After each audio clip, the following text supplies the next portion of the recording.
Hey folks, and welcome to my critique of Doki Doki Literature Club. Just a friendly reminder that if you haven't completed the game, there might be spoilers in this video. If you wish to avoid them, please press pause and go play the game before returning. For everyone else, let's continue. The idea of the dating sim is kind of gross. In Doki Doki Literature Club, you can tailor the poems you write towards the girl you have an interest in, and are rewarded with scenes of the two of you becoming closer. As the game continues and the horror of the situation reveals itself, that gross feeling is turned up a few notches as the needs of these characters towards you as the player becomes disturbing. Sayori has lived with crippling depression and hates herself. Natsuki does whatever she can to escape her abusive father, and Yuri cuts herself for pleasure and spends too much time in her own head. Spending time with the player is a healing salve, or at least it's supposed to be. Their increased attachment to the player has disastrous effect. The point is that if this was a standard dating sim, after finding out about the darker aspects of their nature, I don't know about you, but I wouldn't be able to choose just one, knowing that I'm not able to help the others. I guess you can't save everyone, but that was definitely on my mind as I played, especially during the ending. The ending when you finally get rid of Monika. The game resets without her. Sayori seems happy. Natsuki and Yuri start to form a friendship, and the game is wrapping up. It doesn't seem like any of them actually need the player at all anymore. I felt happy that they were happy, and that the game would end amicably. Then Sayori faces you alone. She knows all that's happened. She knows about Monika and all the horrors that she put everyone through.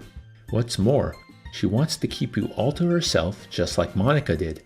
Funnily enough, it's Monika that stops this nonsense. She's cured of whatever malevolence possessed her before you forcibly removed her file from the game directory.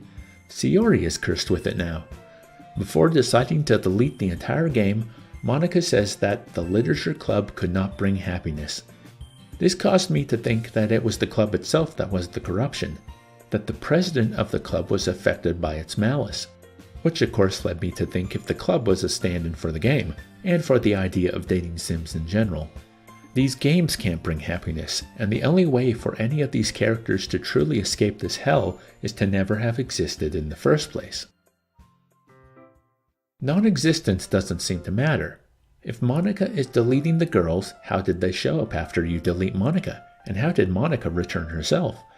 In that last scene, before having to delete her file to move forward, she talks about how she's always been aware of her sentience, even on the game's download page. This suggests that Monika is more than just a character in the game, unless of course the others are aware and just choose to ignore it.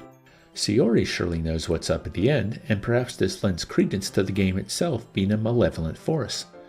Another point is, if Monika is sentient, if she has known exactly what she is from the beginning, if she's been behind all the glitches, if she truly amped up the negative personalities of the other girls in order to be alone with the player, and if she's so special, why is she a file in a folder marked characters, easily deletable like all the others? After rescuing you from Sayori, Monika speaks to you.